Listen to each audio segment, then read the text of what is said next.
I'm Stevie Williams, I'm 36, I'm from Gwythnos, Talbot, and I'm a mechanical engineer NPTC group of colleges, and I'm a finalist for the Cymru Apprenticeship Awards.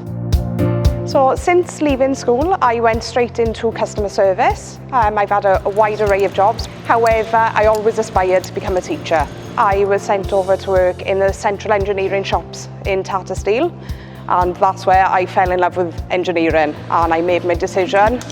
If the opportunities ever arose, that's where I would go. I've always been a very hands-on type of person, so whenever I got the opportunity to fix anything, rather than paying out for it to be fixed, I would have a go first, and my interest just grew and grew from there. My advice to any women or females looking to go into engineering is don't hesitate.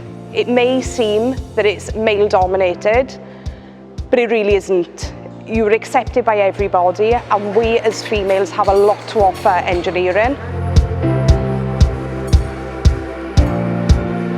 I decided to go for an apprenticeship rather than a full-time course because the key for me was earning while I was learning to support my family right the way through. I also enjoy learning on the job, hands-on experience. Although classroom learning is fantastic, there's opportunities that arrive while you're on the job that you cannot replicate within a classroom. But with my apprenticeship, you're in college for 1 day a week and we work the other 4 days a week. It's really hands-on. By putting the hard work and going the extra mile in my apprenticeship, I managed to complete it 6 months early, and I've already managed to secure the career I dreamed of. It really is what you want to make of it.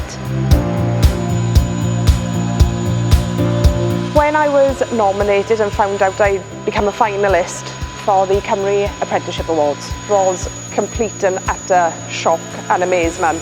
It is the icing on the cake. It recognises all the hard work and dedication I've tried to put into every job that I've ever done, and not just recognition for myself, but for my colleagues and my mentors. They've been amazing, and it really just does go to show with the right support and by going the extra mile and putting the hard work in, what you can achieve, and that you're recognised for doing it now as well is brilliant. If I was to be able to go back and speak to myself 5 years ago, I would say that opportunities are out there. You've just got to look for them. Believe in yourself. Don't hold back and give it your all. Go for it. What have we got to lose?